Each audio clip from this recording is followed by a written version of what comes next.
Good evening, ladies and gentlemen, and welcome to another edition of Sirhan on X, coming to you live on this Friday, the 13th of the calendar year 2025, from Cincinnati, Ohio, in the United States. Just hoping everyone had themselves a wonderful June 13th, 2025, and hopefully we have a wonderful weekend coming up.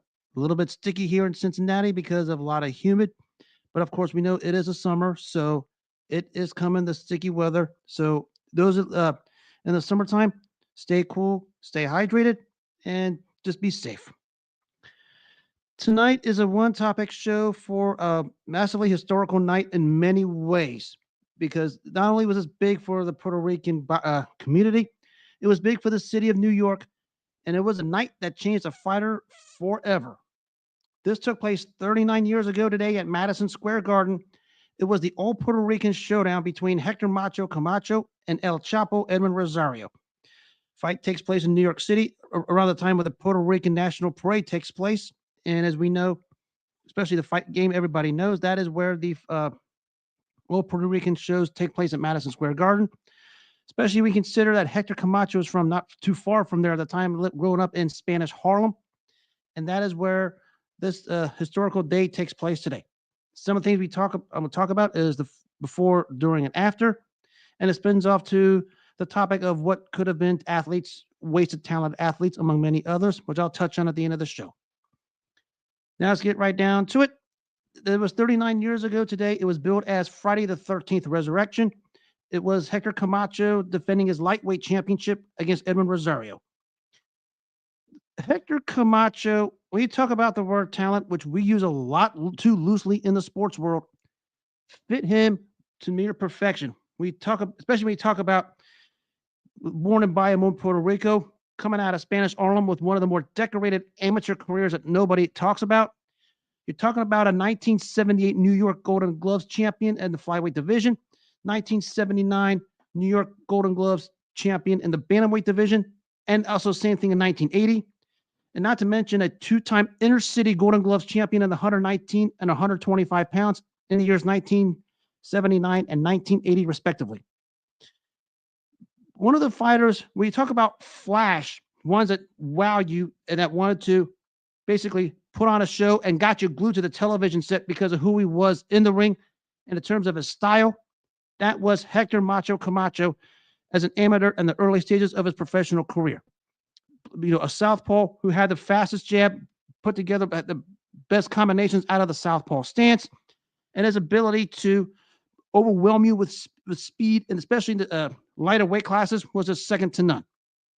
I mean, before he got to that point, of course, it was revealed later that he basically had issues as a child, being kicked out of schools, having to serve time as a teenager at Rikers Island for stealing cars, and of course, the beginnings of the problems he had with the alcohol and drug use. It was later revealed that Camacho's mom caught him in the act and just threw the whatever the heck he was doing in the toilet and just flushed it down. But it was after that point, Hector Camacho made the decision to turn professional, and he basically blitzed out of nowhere with a very quick record and landed him a massive national TV fight in Anchorage, Alaska, against this tough and durable John Montez. And the fight was a super featherweight title eliminator, where the winner was going to be the number one contender for the super featherweight championship. And on that particular night, Hector Camacho dazzled by just blitzing John Montez in one round to get that national number one contendership. Of course, the question was going to be who was going to be the champion. It was supposed to be Bobby Chacon, supposed to be to fight Hector Camacho, but Chacon pulled out due to financial and business reasons. So he was stripped of the title. And what happens? We go to Bayamon, Puerto Rico, to where Hector Camacho is facing the longtime veteran Rafael Bazooka Limon. And in that particular fight, he just basically obliterated Limon from start to finish, floored him early in the third with his speed, and basically just pounced on him to floor him twice in the fifth round before it was stopped. And it was Hector Camacho who would win the super featherweight championship. And it was his coming out party, and the world was introduced to the new theme called Macho Time. And Macho Time basically was right in in his grasp and looked like he was going to do something. But it was after that fight that ins and out of the ring with him started a build up, and he started to fight rather sporadically. Had a fallout with his trainer Billy Giles at one point, and as a who's basically his father figure, because the story of Hector Camacho knows Camacho didn't have a real father figure in his life, so that was Billy Giles, who Hector Camacho moved on from, and after that he signs on with, of course, the Satan Don King. Especially for your modern people who maybe the ideal situation of this, think of like Tommy Hearns saying goodbye to Emmanuel Stewart. That was what Hector Camacho and Billy Giles were. He leaves him to sign with Don King and fights rather sporadically for the next couple years. Then he has another moment in the Sun in the lightweight division where he obliterates a 90-win tough champion Jose Luis Ramirez, basically shuts him out to win that fight by a unanimous decision to win the lightweight championship as we head into this fight. Now we fast forward to the challenger that was none other than El Chapo, Edwin Rosario. Hector Camacho, being born from Payamon, Puerto Rico, 15 minutes up a town called Toa Baja, was where the Chapo, Edwin Rosario, was born. Like Camacho, a solid amateur career. Jumped into the scene rather earlier because that's what he needed to do. And basically came out with a strong record of 21-0 with 20 knockouts, and had been pegged as an opponent for the then lightweight champion Alexis Arguello. But Arguello vacated the title to pursue the fight with Aaron Pryor in Miami in 1982. We know the story of that one. So Rosario is in a world lightweight title eliminator against the standout Jose Luis Ramirez. In this particular fight, Rosario gets off to the strong start. Looks like he's going to win this one going away. But the strong and durable Ramirez comes on to make the fight closer. And in some cases, maybe thought Ramirez should have gotten the nod. But it was Rosario who walked away out of San Juan, Puerto Rico with a lightweight championship of the world. Basically his pinnacle at that point. After two successful title defenses against stand-up fighters like Roberto Elizondo and Howard Davis Jr., he landed a rematch with Ramirez in San Juan. And in this particular fight, some flaws may have been exposed. Rosario floors Ramirez in the first two rounds, floors him again in the the second round, and looks like he was going to be on his way to a knockout win until a careless mistake in the third round where he runs into an overhand left by Jose Luis Ramirez. And not only did he run into the overhand left, the fight starts to turn in Ramirez's favor, starts to build confidence, and at the end of the fourth round, a right-left combination that pins Rosario on the ropes, and Ramirez is teeing off to where Edwin Rosario turns his back on Jose Luis Ramirez, and that is where the fight was stopped, and Ramirez wins the lightweight championship. And basically, at that point, some people thought Edwin Rosario was basically a front runner because he had that fight way under control until the overhand left that hurt him in the third round, and Ramirez just took over the fight from the fourth round on. And at that point, Rosario didn't have any answers for anything Ramirez did. And what happened? He basically turned his back on him as Ramirez was pummeling. And usually when you turn your back on a fighter, that's almost like a symbolization of either you quit or you don't have it in you. And basically that opened a lot of questions when it came to Edwin Rosario. Now, the same Ramirez, after he won this title, lost this lightweight title to Hector Camacho, as I stated. But Rosario did win 3 more title fights, including a title eliminator in London against Frankie Randall, to put himself in position for what took place 39 years ago today at Madison Square Garden, Friday the 13th Resurrection. Julio Cesar Chavez was on the off-TV undercard. That tells you how big of an event this was in New York City at Madison Square Garden when you have Julio Cesar Chavez on the undercard of this. And it was billed as Friday the 13th Resurrection. It was Camacho Rosario. No real buildup needed for this, especially for the Puerto Rican community. This was pegged on paper to be the stiffest test of Camacho's career early on. And there were some questions about Edwin Rosario that many people were wondering and wanted to have answered, especially after Rosario got beaten to a drum in the last round and a half by Ramirez to where he turned his back on him. And we got to a point to where the odds of this went back and forth. It was a last-minute favorite for Camacho. And we have the sightings that took place. Of course, one of the big things was always going to be What did Hector Camacho would wear into the ring? It was basically a robe with Puerto Rican colors because that's what he wore. Because we know the styles and the glamour of the trunks and the robes that he wore, especially when it's more relevant today. Before we had Deontay Wilder's stupid excuses for wearing a robe, among many other things. We had Hector Camacho, who did this, who brought this exhibitionism and pushed the envelope to where he wanted to put it in the forefront on your television set and got you wondering what he was going to wear as he walked into the ring. Because that's what everybody always wondered when it came to Hector Camacho. Now we're going to go ahead and get into the particulars of this fight a little bit. Camacho was undefeated. Rosario with the one loss. This was your champion versus top contender. In front of a HBO audience with Barry Tompkins, Larry Merchant, and Sugar Ray Leonard, the best commentating trio, in my opinion. And basically, this had a lot of buzz and a lot of hype, not just with the Hispanic community, but all the boxing world, because people were wanting to see just how great Hector Camacho could be, and what better opponent for him to go against one of the more brutal punchers in lightweight division history, in Edwin Rosario. We'll give you a synopsis. Maybe the more modern, maybe closest thing to him was Tank Davis when it comes to just punching power, because Edwin Rosario had it. And basically what happened was everybody was wondering what would happen if Edwin Rosario catches Hector Camacho. So we're going to divulge into the fight here. It's basically a case of style versus substance, speed versus power, most flash versus least flash.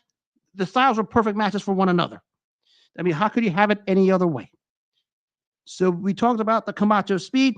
He showed it within the first 2.5 rounds, controlling him at bay, basically putting together 3, 4, 5 punch combinations, keeping Rosario on the defensive, almost the same way Ramirez had Rosario on the defensive in their rematch. Edwin Rosario looked like he had no answers for the Camacho speed. But as rounds 3 and progressed into round 4, the Edwin Rosario started to impose himself a little better, started to find home for his shots. And even though Camacho was still winning the rounds, Edwin Rosario started to establish himself. I mean, it's a case now where both fighters were starting to trade a little bit, but you had a feeling something may happen simply because Edwin Rosario was starting to find his mark, even though Hector Camacho was winning the particular rounds, especially in the first 2 to 3 to 4 rounds. Because the difference between the two in the first few rounds was the Camacho's speed. That was the big difference. Now we fast forward to the moment that everyone has been wanting to see. We go into the 5th round, and it was 40 seconds into the round. Really, neither fighter doing anything. Then out of nowhere, a perfectly placed left hook right on the chin of Hector Camacho, and Hector Camacho is on a wobbly streak, backpedaling because he felt the power of Edwin Rosario. And from that point, Rosario begins to tee off. Every time Camacho pulls back, Rosario finds a way to get to him. A couple left hooks to the body in there. But every 2 to 3 punches, Rosario tries to get to Camacho. Hector is pulling away to avoid the power of Rosario. And Edwin Rosario is still landing a single punch here and a single punch there. But the power of Rosario started to take its toll on Hector Camacho in that 5th round. Hector Camacho had a cut in his lip, on his nose, and over one of his eyes. And now we got to get to see what Hector Camacho was made of. Because Edwin Rosario was coming on, had Camacho hurt, looked like he was going to get a stoppage because Camacho was hurt. And from the moment that left hook landed to the end of the round, Hector Camacho just did everything he could to survive, to avoid getting hit further. And actually did a good job of it, but it didn't help the fact that Edwin Rosario was throwing 1 or 2 punches at a time, simply because he let Camacho run around the ring from him after that left hook hurt him. So now we get to the real fun part. People wanted to see what happens when Hector Camacho got pushed. So we now fast forward around 6, 7, and 8. And now we start to get a little real interesting chess match here with these two. Because now it's a case of Hector Camacho trying to do what he can to keep Rosario off of him, and Rosario trying to find his way inside. And every time that happens, every time Rosario tries to find his way, now you start to see Hector Camacho clinch. I mean, whenever, even if it's this close, Camacho's ready to grab Rosario because he's tense of what would happen if Rosario hit him, still feeling the effects of that left hook in round 5.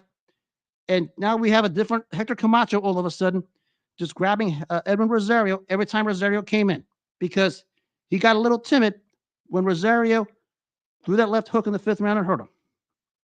Maybe his biggest lockout was he was able to get Rosario with the occasional straight left hand out of the southpaw stance, and Rosario wasn't able to counter or set anything. But now we start to have a bit of a different fight here and a different case of Hector Camacho because now every time Rosario comes in, Camacho just wants to lean on him, turn him away, grab him, or whatever to avoid another power punch of Edwin Rosario.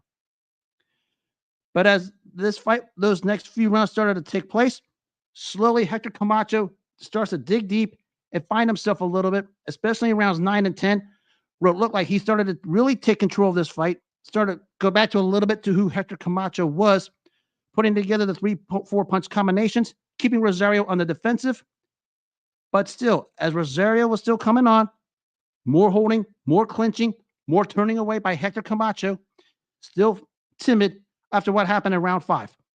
But Camacho at least was able to dig down, find that extra reservoir in him to go fist for fist, punch for punch with Rosario more frequently. And it looked like he was going to take control of this fight and win going away because Edwin Rosario, even though he was still landing, it was a case of a few and far between, but it didn't help his cause that Hector Camacho would basically tie him up on the inside every time he got in. Because now we start to see the effects of Hector Camacho after round 5. As rounds 10 and 11 start to come on, now Rosario, feeling like he needed a knockout, starts to come on a lot better. Still not landing much because every time he gets close, again, more grappling by Hector Camacho. But the moment came at the end of round 11 with a minute left, a left-right combination, and once again, Hector Camacho is hurt, wobbling all over the place, and this time Rosario is opening up, trying to go for the kill. But as he's going for the kill, once again, Hector Camacho holds.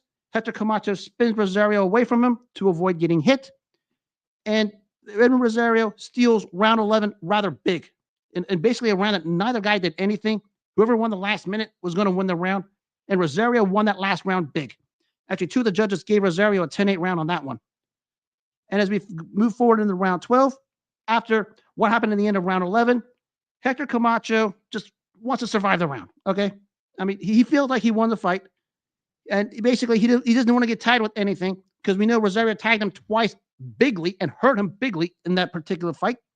And because of it, Hector Camacho doesn't want anything to do with Edwin Rosario. He just dances away. But as he's dancing away, Rosario's still putting the pressure on, trying to get the knockout, still hitting and hurting Hector Camacho. Not at the point to where Camacho's face was starting to show signs of the beat up a little bit because his eyes started to swell lightly, more blood from the nose and mouth. Still the cut over his eye that, was on and off throughout the fight. But Rosario took control of the 12th round, basically won the last 2 rounds to basically make this fight very, very close.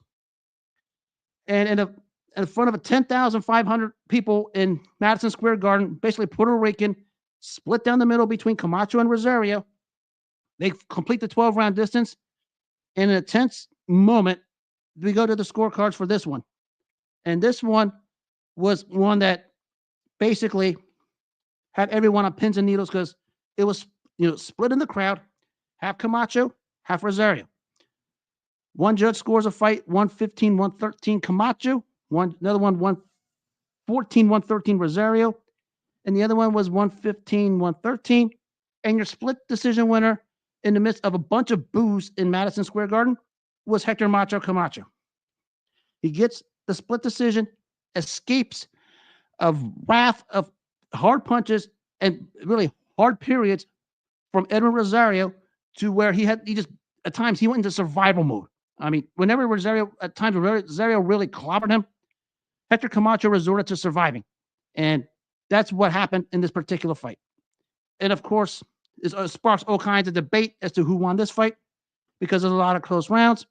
Take it, have it your way. This was more of a debated decision before the world saw Leonard Hagler, and we know how debated Leonard Hagler was.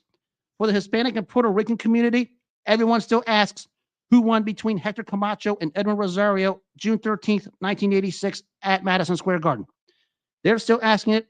It's divided the Puerto Rican community, and basically the crowd that was basically divided on that night was a splattering with boos after the decision and started chanting Chapo, Chapo for Edwin Rosario as if they felt Rosario won the fight. You know, there's a lot of close rounds, could have gone either way, but maybe Edwin Rosario should be kicking himself after that, because after he had Camacho hurt in the 5th and 11th rounds, he had a chance to finish him and couldn't get the job done. He should have been kicking himself after that one, because he had Camacho hurt, had him ready to go, couldn't finish. Nobody knows the reason for it, but that's what happened in the end. Hector Camacho basically called it the toughest fight he's ever been in. Of course, the boxing intelligentsia calls it the fight that changed Hector Camacho, which I'll allude to in a second. But the decision just was divided in the Puerto Rican community.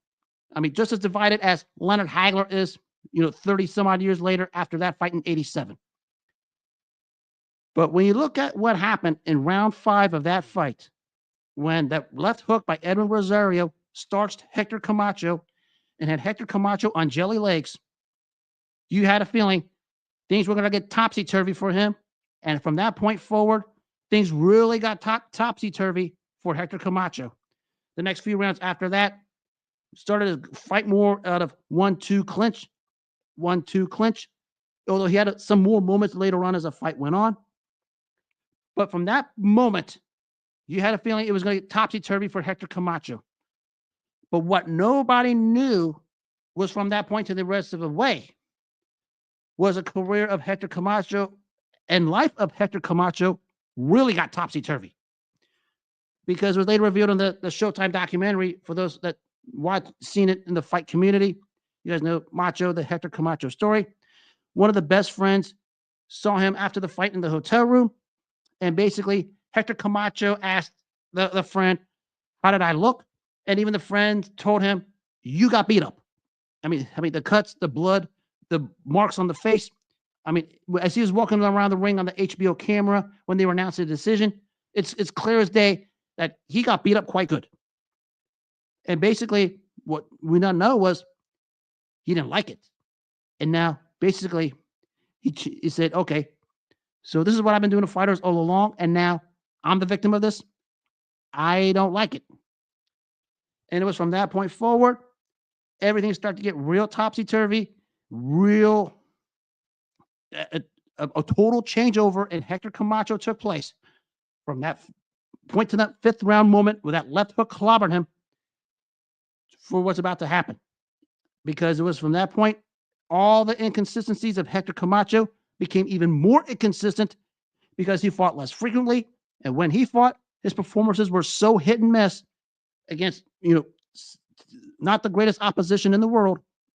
It became more of a safety-first, defensive-minded fighter, and basically said, I'm not going to mix it up with fighters anymore. I'm just going to use my speed and my legs just to stay the heck away. And that's what he started doing. And as a result, the people that were cheering him on were now starting to boo him and wanted to see him lose in the worst way possible. And what was later revealed was that nobody thought Hector Camacho would ever fight again after that fight, because it sure messed up Hector Camacho's mind. Talk about a front runner. Maybe you can point to that fight to say that was the case. Simply because Hector Camacho, before that wasn't afraid to get in there and just use the speed, mix it up, and get you out of there with the combinations. From that 5th round of the Edwin Rosario fight on, things started to turn not for the good for Hector Camacho in the long run, simply because Hector Camacho started to become a defensive fighter. He started to become a safety-first fighter. And because of his act, slowly started to wear down the boxing intelligentsia. Slowly. Not a lot, but just slowly. After this fight, he never had anything close to the kind of a performance he had. You can point to the fight in 1990 against Vinny Pazienza, but that was because he was staring at a big payday with Julio Cesar Chavez, which didn't materialize till 2.5 years later. But what happened was the confidence of Hector Camacho and the mindset of Hector Camacho totally changed after that fifth round when that left hook landed. He became a safety, as I said, became a safety first fighter. Actually started with this fight. Did get a solid win over Cornelius Boza Edwards afterward. Eventually moved up to junior welterweight to fight Ray Mancini in the prototypical good guy versus bad guy storyline where Mancini was the good guy and the American hero in Hector Camacho's mind. And Camacho was just basically getting booze all over the place. And it got to a point to where Hector Camacho, everywhere he went, was just drawing booze and all over the place. And people weren't just paying to watch him fight; they were paying to hopefully see him lose. And he had for him to actually have some success in the sport, he now had to sell himself as a villain. And it's courtesy of what happened with Edwin Rosario because it just turned his brain inside out. That's what that fifth round did with that left hook that hurt Hector Camacho. From that point forward, that's where everything got topsy-turvy. I'll get to more of Camacho here in a minute. We're going to trace back to Edwin Rosario, who felt, understandably so, he was slighted. He felt like he lost the fight. But in an interview that was caught on one of the Puerto Rican and Hispanic televisions after the fight, you can see the smile on his face, basically saying, "This is not macho time anymore. All he is just Hector Camacho." And that's what basically the after effects of what everyone thinks Edwin Rosario did to Hector Camacho. Even though you saw the name Macho and you saw Macho busting out the macho time, you can almost have a sense when you saw his eyes when he mentioned macho time. It wasn't the same that it was before the Rosario fight because this one changed a lot of things for him.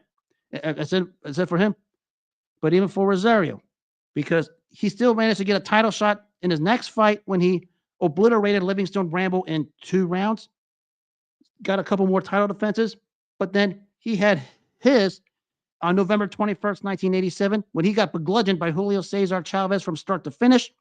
And then that was his end. So you could probably say what happened 39 years ago at Madison Square Garden between Hector Camacho and Edwin Rosario changed both of them forever. But more so, the left hook in round 5 that Hector Camacho got clocked and hurt by ended macho time because he didn't want anything like that for the next several years until he finally got the fight against Chavez in 92, which was just basically a cash out, and he got the beating of his life. And basically at that point, he was just a name, nothing more than that. When you have a moment like that, when you get whacked upside the head just once, nobody in the let's say this, the casuals don't understand this as much as the hardcores or the ones that step in the ring. You don't know what's going to happen when you get hit. I mean, in sport of boxing, you're going to get hit. And when Hector Camacho got hit, he changed massively. Especially when we talk about that left hook by Edwin Rosario in round 5. Because actually from the next few rounds on, he started the safety first approach. And after he started that safety first approach, even though he did escape Rosario with a decision, that was his approach from that point forward. And everyone's going to credit Edwin Rosario for it.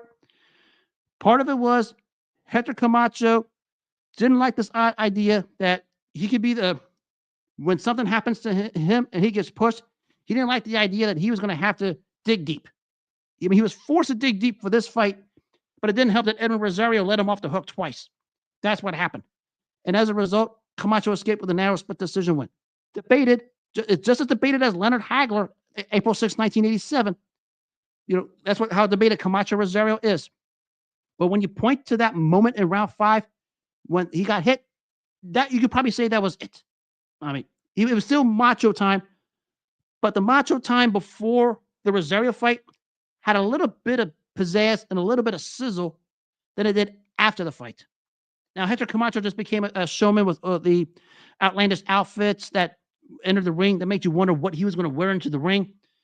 I mean, the guy. I mean, you can forget the Indian hairdo against when he fought Vinny Pazienza, the Star Wars outfit against Oscar De La Hoya, among many others.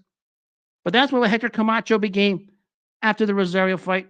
More about business and show, and as opposed to actually being a fighter.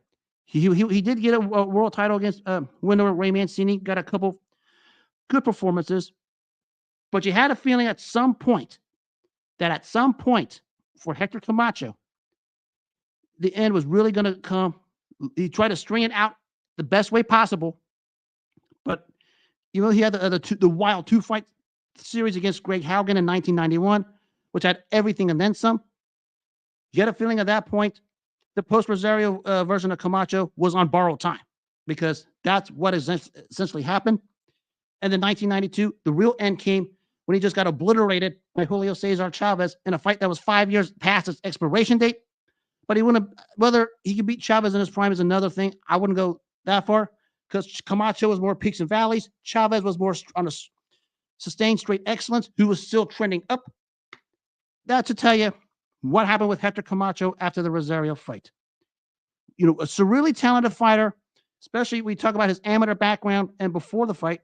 But after the fight, you just wondered where he was mentally, because even those around him thought he would think about retiring. May wonder he was going to fight again after the Rosario fight. Like I said, nobody out here knows what happens to a fighter's mind when they get hit. I mean, I could point to a boatload of examples, but maybe the perfect example of this was what happened to Camacho against Rosario. That left hook in round 5. Maybe that was it. Now, for both fighters, you could probably say a topsy-turvy career. It's actually really for both fighters, because we talk about Edwin Rosario. He was a perfect case of a fighter who was good enough to win championships, but when it came to defending championships and going to the next level, he couldn't do it. He couldn't do it because every time he won a title, he would make at least 1 or 2 title defenses and lose it. I mean, after he lost to Camacho, he beat Bramble after title defense, got obliterated by Julio Cesar Chavez. 2 years later, won a vacant title against Anthony Jones in a fight where Jones just made a careless mistake and got caught. In a fight that Jones was basically dominating Rosario, just made the mistake and Rosario caught him. Next fight, loses it to Juan Nazario, and basically a fight where the fight was stopped on a bizarre headbutt.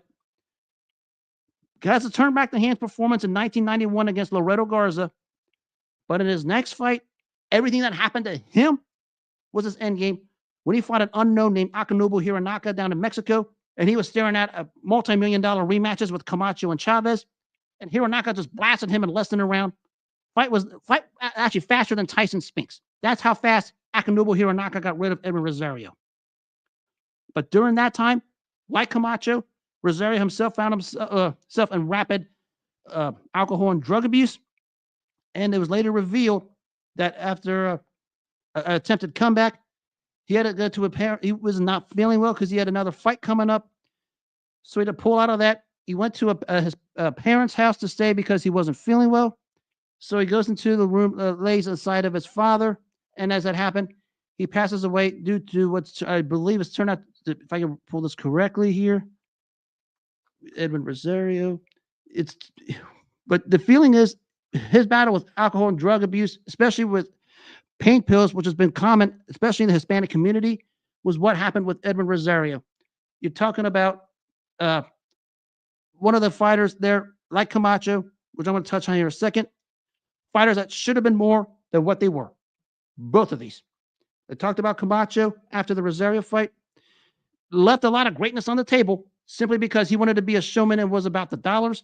And when he fought basically some erratic, sporadic, and inconsistent fights to where basically it turned off the boxing public and the boxing intelligentsia. And essentially, what happened at the end of the day was it caught up to him. We know what happened to him as his career went on. After the Chavez fight, just got fights because of his name. Got 2 undeserved title shots against Felix Trinidad in 94, Oscar De La Hoya in 97. Both fights he didn't even win a round. Got 2 wins over 40-somethings, Roberto Duran and Ray Leonard. Keyword being 40-somethings because they were in their 40s. And where Hector Camacho could say he beat Duran and he beat Leonard, actually somehow he got the title shot against Oscar De La Hoya because he beat a 40-year-old Sugar Ray Leonard. That should tell you just the name that Hector Camacho still had. I mean, that's the only thing he had going. But after that, so many sporadic and inconsistent fights and an inconsistent career. And of course, we know what happened at the end of the day. in and out of drugs, jail, rehabs, conflicts with the family. Had numerous trips to the rehab clinics, also jail. Flew the Osage Reservation of Florida to his home country of Bayamon, Puerto Rico, to avoid prosecution. And we know what happened at the outside the store in 2012, where an individual and him were both shot and killed. One died instantly. Hector Camacho eventually was shot and killed. It basically died after the wounds just added up. Still, that glaring image of Hector Camacho bleeding on the side of his head on a breathalyzer, carried out in a stretcher. But that was the erratic in and out of the ring lifestyle of Hector Camacho, and it caught up to him. And that is what happens when you live that dangerously, which is what Camacho did throughout his entire career and basically his entire life, going back to his years as a teenager when he was spending time at Rikers Island for stealing cars. It'll catch up with you, and it caught up with him. I mean, there's still theories of why that happened that day in 2012. You can come up with all kinds of theories. Still, nobody has a correct resolution to it. But it doesn't matter. Hector Camacho is not coming back. But for his brief time, when Macho time was Macho time, Hector Camacho brought flash and was one of the more brilliant fighters who got you watching the television. And in the Hispanic community, they loved him. That's, of course, before the Rosario fight. And we know the Rosario fight just went all topsy-turvy for him after that. Same with Edwin Rosario, another fighter who couldn't stay out of substance abuse, had a topsy-turvy career like Camacho, multiple world titles. But after he lost to Julio Cesar Chavez in 87, it was all she wrote for him. Simply put, when you get that kind of a beating or take that kind of a shot and it messes up your mind the way it is, it's over.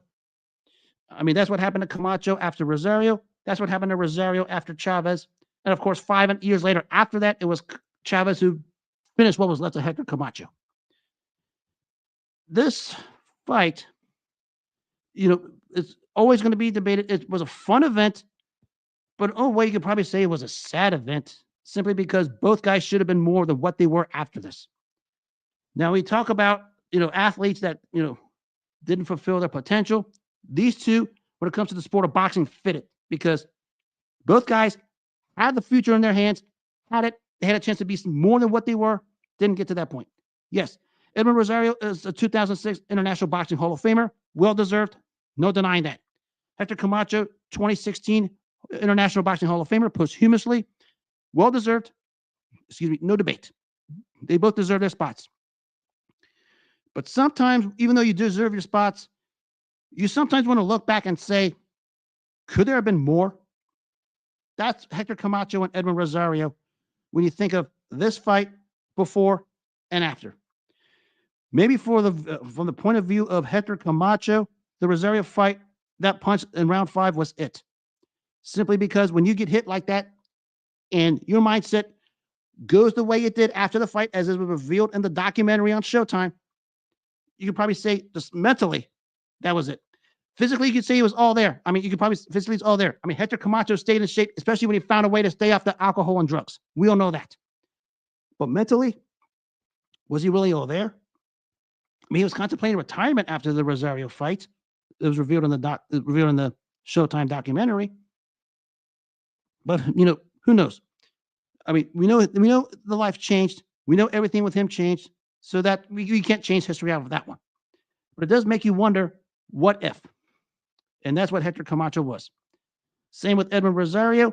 Said after the loss of Chavez, that was all she wrote. I mean, it concluded in 92 when he got blasted by Akinobu Hironaka. And after that fight is where everything just went off the rails for Edwin Rosario till he died in his parents' house in 1997. But both fighters should have been more than what they were because they had the potential, the future, everything in their hands, and they let it slip. I mean, they just got to blame themselves for that one.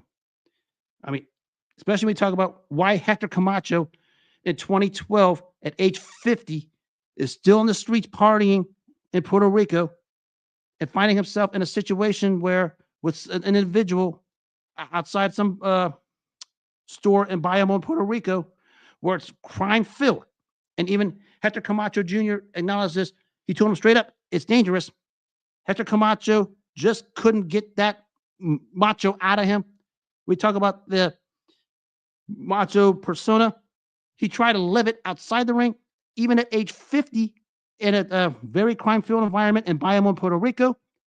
It didn't work because, unfortunately, that happened for him at the end.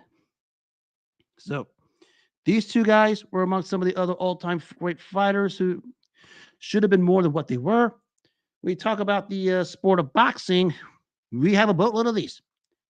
And we can start with this here real quick. Maybe the prototypical type, Mike Tyson.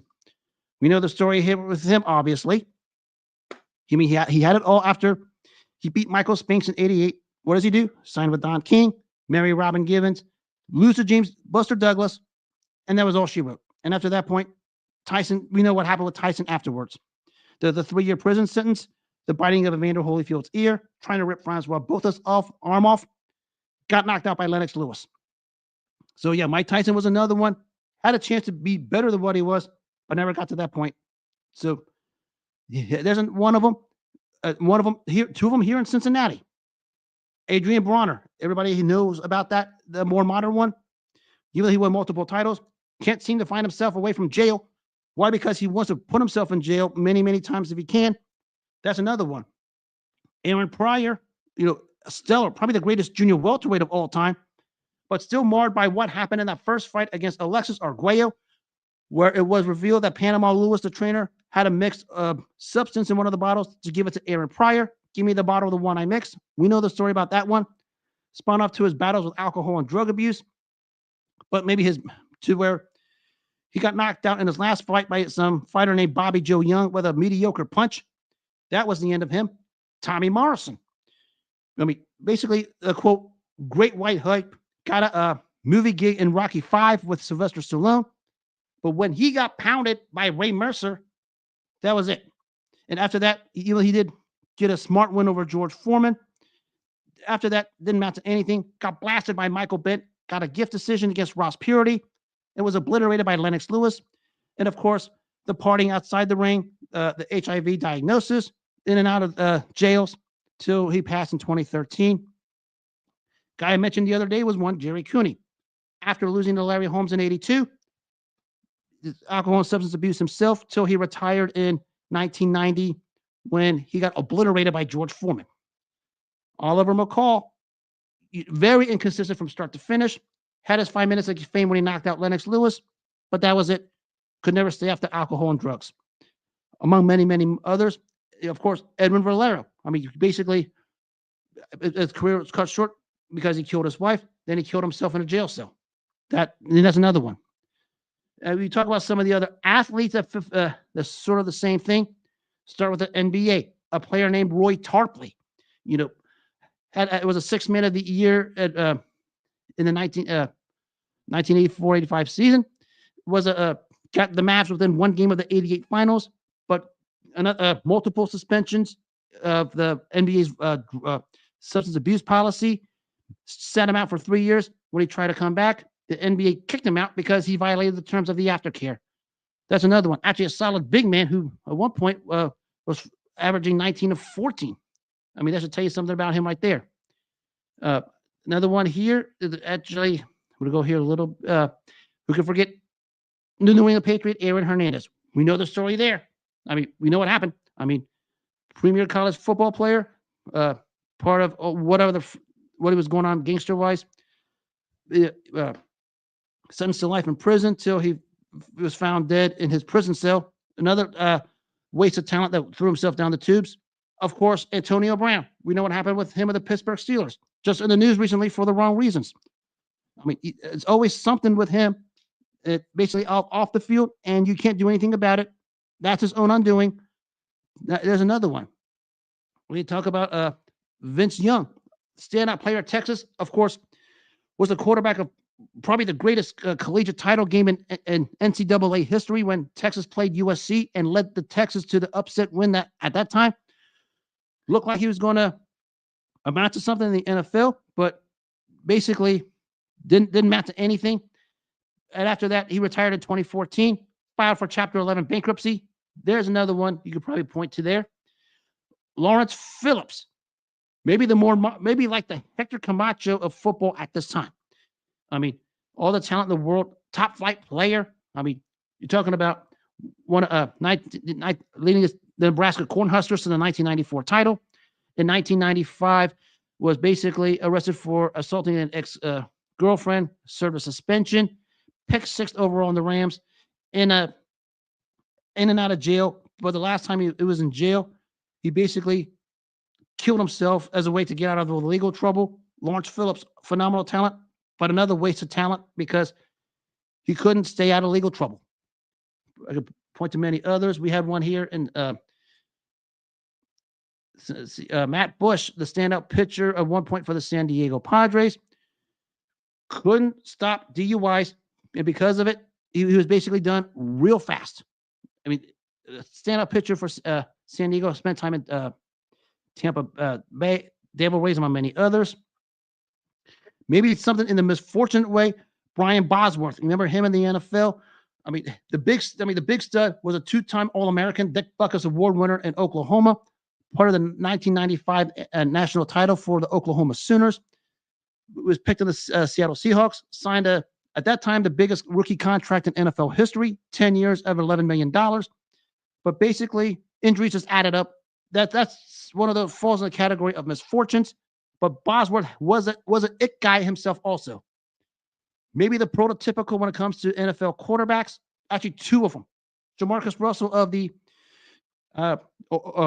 Los Angeles Raiders, Oakland Raiders, Las Vegas Raiders. Let's call them the Raiders.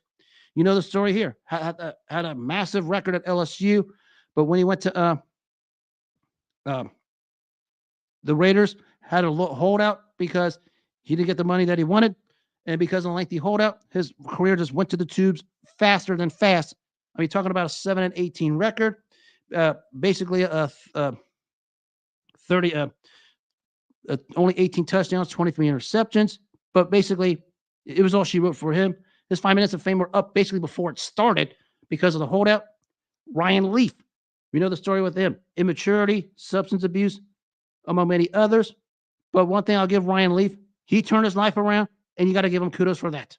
So shout out to Ryan Leaf for turning your life around for what you was in the NFL, because, you know, we all saw it when you went off on a reporter that was caught on camera.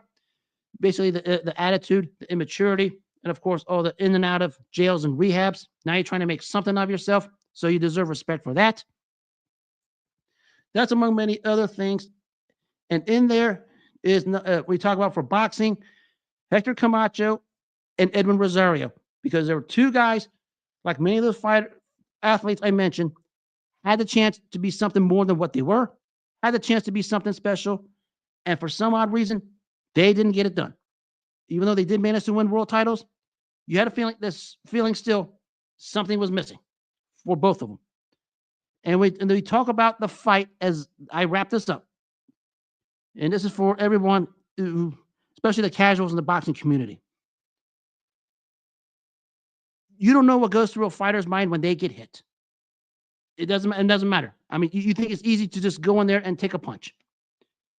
It's not what you think it is, because it's not just the physical aspect, it's the mental aspect. And we trace back to round 5 of June 13th, 1986, between Hector Camacho and Edwin Rosario, when it was less than a minute into the round, when the left hook by Edwin Rosario hit and hurt Hector Camacho. You could probably say, just from a mental standpoint, that was the end of Hector Camacho as Macho Time. He was still Hector Camacho. I mean, he still had the name to get fights. We all know that.